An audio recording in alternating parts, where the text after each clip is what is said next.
Hi collectors, time for another mad item review. So this one's a bit different because this is actually something I've made myself.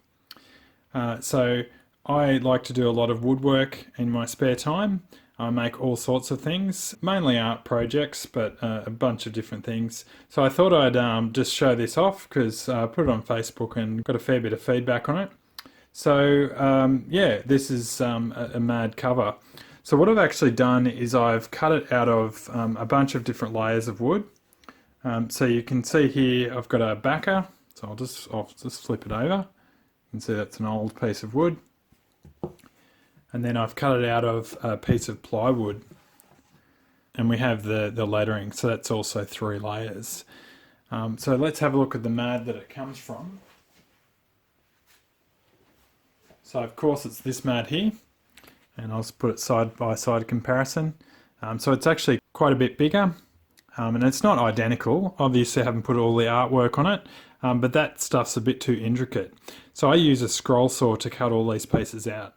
So I think there was like 117 pieces in this, and as you can see there, each one of these is a different piece. So I cut all of them out, and then I painted them, and then I put them all back together. So I could actually get a really tight lines between here and get kind of the exact same effect as you would from the magazine. I actually numbered all of them individually. So I cut it out of a single piece of wood and I cut it all in exact order. So effectively this was one piece of wood, and then I cut all of this out and then made sure it all went back together exactly after I'd painted it, of course. Anyway, I thought I'd just show that off. I've got a few other projects coming as well. I'm doing some classic EC comics. I've done a weird science, and I've also done crime suspense stories.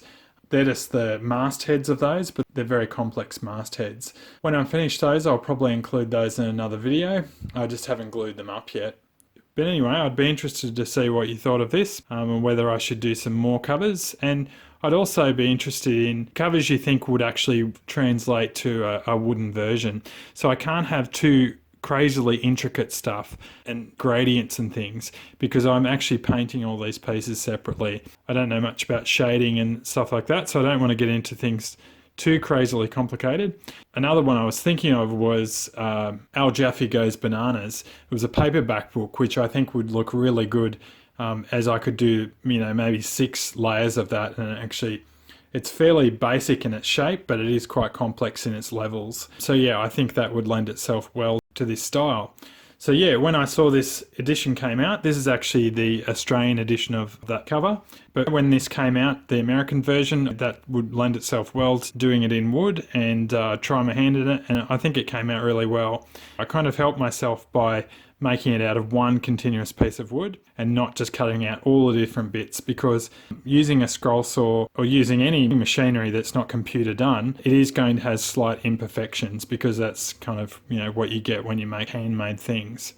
Anyway, as always, if you'd like to subscribe, please do so, and we'll catch you next time.